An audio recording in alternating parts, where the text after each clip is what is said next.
新闻头起先来关心，南北要合作又搁超白平。我问题强调会以民众党总统参选人的身份拼到底。另外，国民党这边是公布无分区立委的名单，排第一个确定就是前高雄市长韩国瑜。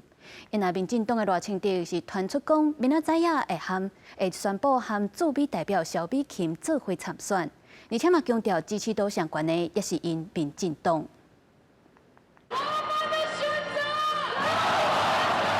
受其大化口号展现团结的气势，民众党世事大会伫板桥体育馆登场，支持的群众大化选总统。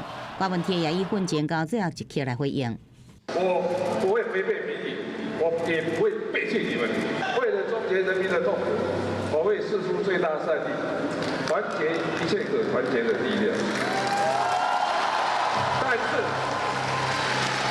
我会继续用台湾民众党总统候选人的身份拼战到底。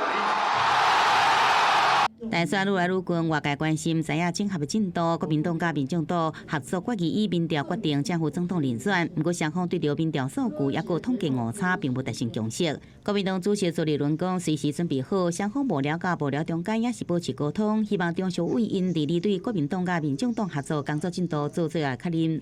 国民党不止让了3次，统计误差范围内。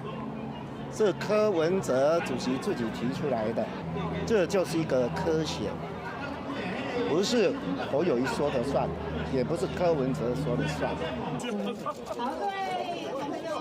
国民党、民众党合作无共识，不过国民党已经公布不分区立委名单，高雄市前市长韩国瑜排第一，被看作目标提下立法院领头补助目标。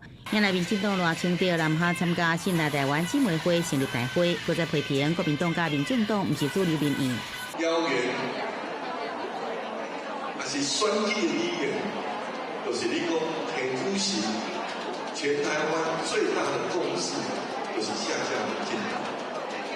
拢有60几派要下架民进党，无论是拿或者是买，拢唔是台湾社会民意的主流啦。所以因则都爱去讲。 补贴民进党一党独大的谣言，赖清德依照既定的选前节奏抢攻选票，下一波团出会伫20下晡甲萧美琴斗阵来宣布搭配参选，离到中选会登记。根据了解，萧美琴26月开会中回拍拼真久的花莲来参加总统竞选总部成立大会，甲赖清德联手来拼总统胜选，各回过半目标。记者综合报道。